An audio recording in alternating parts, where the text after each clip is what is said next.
নমস্কার বন্ধুরা, আজকে নিয়ে চলে এসেছি নতুন একটা কবিতা।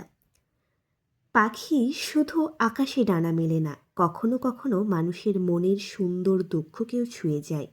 আজ আমরা শোনাব অলোকরঞ্জন দাশগুপ্তের অপূর্ব সৃষ্টি বধুয়ার পাখি।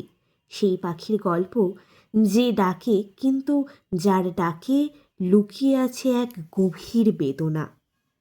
ভোরের মায়ায় বধুয়ার পাখি ডাকে, তার ডাকে আছে অভিমান আর সে প্রত্যাশা, যেন কারো ফিরে আসার অপেক্ষায় বুকের ভেতর থরথর করছে একটা শূন্যতা। পাখিরা সেই বধুর মনেরই প্রতীক, যে বধূ তার আপনজনকে হারিয়েছে অথবা যাকে কেউ ফেলে গেছে দূরে। পাখির প্রতিটি সুর যেন তারই আর্তনাদ, ফিরে আসো, আমি এখনো অপেক্ষায় আছি তোমারই।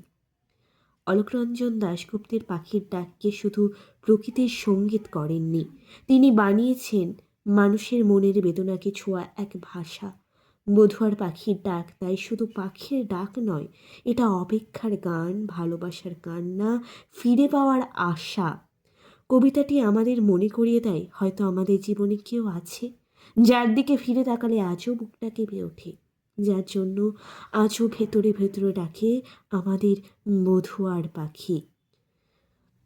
তাহলে কবিতাটা শুরু করা যাক। বধুয়ার পাখি, অলোকরঞ্জন দাশগুপ্তের লেখা। জানো এটা কার বাড়ি? শহুরে বাবুরা ছিল কাল, ভীষণ শ্যাওলা এসে আজ তার জানালা দেওয়াল ঠেকে গেছে, যেন ওর ভয়ানক বেড়ে গেছে দেনা, তাই কোনো পাখিও বসে না। এর চেয়ে আমাদের কুড়ে ঘর ঢের ভালো, ঢের।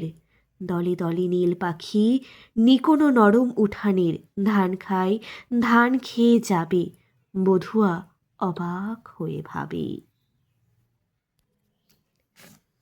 এবার রিখিয়া ছেড়ে বাবুরির মাঠে বধুয়া অবাক হয়ে হাঁটে, দেহাতি পথের নাম ভুলে হঠাৎ পাহাড়ে উঠে পাহাড়ের মতো মুখ তোলে, ভাবে ওটা কার বাড়ি, কার কত নীল, আমার ঘরের চেয়ে আরও ভালো, আরও নিকানো উঠোন তার, পাখি বসা বিরাট পাঁচিল, ওখানে আমিও যাব, কে আমায় নিয়ে যেতে পারো।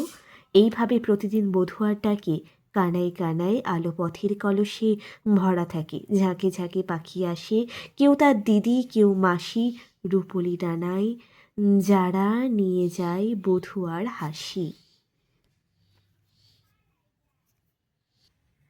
যদি এই কবিতাটির ব্যাখ্যা আপনার হৃদয়ে একটু হলেও আলোড়ন তোলে, তাহলে ভিডিওটি অবশ্যই লাইক করুন, আপনার প্রিয়জনদের সঙ্গে শেয়ার করুন, আর কবিতা প্রেমী হলে সাবস্ক্রাইব করে রাখুন।